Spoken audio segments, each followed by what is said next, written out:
Hello, and welcome to English 101 Online. I'm Sharon Down, and I designed this course, so you'll be hearing my voice a lot as you go through. In this video, I want to point out some of the features of this course and give you some tips to help you be more successful. First of all, when you log into the course, you should always check for new announcements and read them carefully. It's a good idea to check your school email regularly too, as all these announcements are automatically sent there. That way you won't miss important and time-sensitive information. To begin working in the course, first review the Start Here module. I usually put it in the Active Modules section, but some instructors choose to leave it closer to the top of the navigation bar. Either way, even if you're a pro at online courses, you need to review all this information and complete the graded first assignment within it. For many classes, completion of this assignment is the indicator that you're not a no-show in the course. So read through all of this stuff, look at the resources that are here, and then do this discussion activity. You need to check your own course announcements in your syllabus for specific details in your class about the no-show indicator. The next thing you need to check is, and you'll do this as part of the Start Here module, is the course calendar and the syllabus. I would really just print off this syllabus and check off work as you go.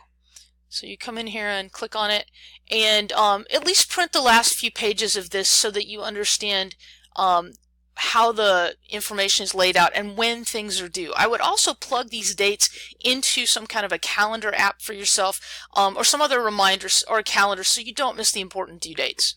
Another thing that you need to do in here is look at the Faculty Information Center and find out how to set up appointments with your teacher for the class. It may not be me because there are a lot of other people teaching it. Some of us do have on-campus hours, but most of us are willing and able to give you a call if you'll send us a phone number and some convenient times through the school email. Now, how you navigate this, you'll go to the modules within here and start by just clicking on the active module and read through this. Do the information in the introduction first. My best advice for this is don't skip around. Watch and read everything that's in here. If you're just trying to click on submission links to save time, it really will not save you any time. As you're going through here, most of the Blackboard submission links that you'll see here are blue, but some of the MindTap ones that are part of the Cengage ebook are black. So just keep that in mind as you're doing things. You'll do the intro activities in each module, and then you'll do an initial post down here in the writer's room, which is the discussion board, and then you'll click on these lesson links to do the other work of this module. Another note that I'll give you here is don't skip some of these notebook and journal activities. Even though they're things that you're just writing down, they're kind of like short in-class writing assignments you might do in a face-to-face class, and frequently they lead to bigger assignments. And they also give you some material to use for your discussion boards. At the end of each lesson, you will be directed, let me see here, back to the writer's room, which is the discussion board, and you'll do a check-in post at this point. So just create a new thread for that, title it with the check-in number that you see here, and answer all the questions that are listed in these check-ins, and answer them at college length. So not just a couple of sentences, but try to really push yourself to write more than you normally would. This also will help you become a better writer as you go through the course. It's also a good idea as you go back into these discussion boards to read through the students' posts each time you do one of these check-ins so that you get to at least 3 comments within each module by the time you get done. And more is always better. You will get a better grade if you do more comments, and you'll see that in the instructions for these discussion boards. Many students find these interactions the most beneficial aspect of the class, so keep that in mind. At the bottom of every lesson, you have the option to link directly to the next lesson, and for most of the course, you're free to work ahead. The only things that are somewhat time sensitive are the discussion boards, because you really can't comment if you're 3 modules ahead of everyone else, and the drafts, the peer responses, and the revisions, which are based on responses. Another thing I want to show you here is how to check your grades. So I'm going to go into a class where I'm logged in as a student. You see here there's a My Grades section. Just click on that.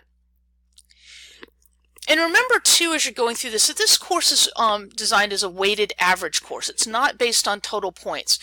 So as you complete work in certain categories, if you miss something that's really weighted heavily, your grade can change drastically. In this browser, as I said, I'm logged in as a student, so click on My Grades. A lot of times you may be in course order. what you're going to want to do is come back up here and click on last activity, and that should sort your current grade to the top. Another thing that you can see as you go through here is if I have left any comments, or if your teacher's left any comments for you on Blackboard work, you can click on these little I can't even say the word, text bubbles, and they will bring up the thing that was said to you here so that you'll know what you did. For things that are not Blackboard work, that are from MindTap work, like your paper drafts, you'll need to go into MindTap and access the feedback as instructed in the videos that are right before those activities in the course. You can also find these help videos in the Help Center of your course. Finally, if you're having technical problems in the course, here's what I'd say to do about that. Look at your Help Center, which is right here in your course, and click on it. The top block gives you a lot of contacts for Blackboard specific issues. You're having trouble logging in, you're having trouble getting into Blackboard at all.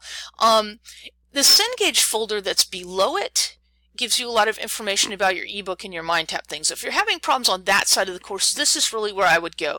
There are phone numbers here for you to contact Cengage technical support directly, and there's also a link here for you to submit a ticket to Cengage if you're having trouble with any of your MindTap activities or your drafts or your peer responses.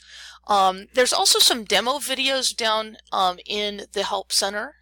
If I go back to the main Help Center, and these are also linked in your course as you go, so you'll always be able to get to those if you need them, for how to submit drafts and do the peer response work, and this one on how to access your instructor feedback and your peer feedback. Remember that you are expected to use this information to revise your final papers, so make sure you know how to do this.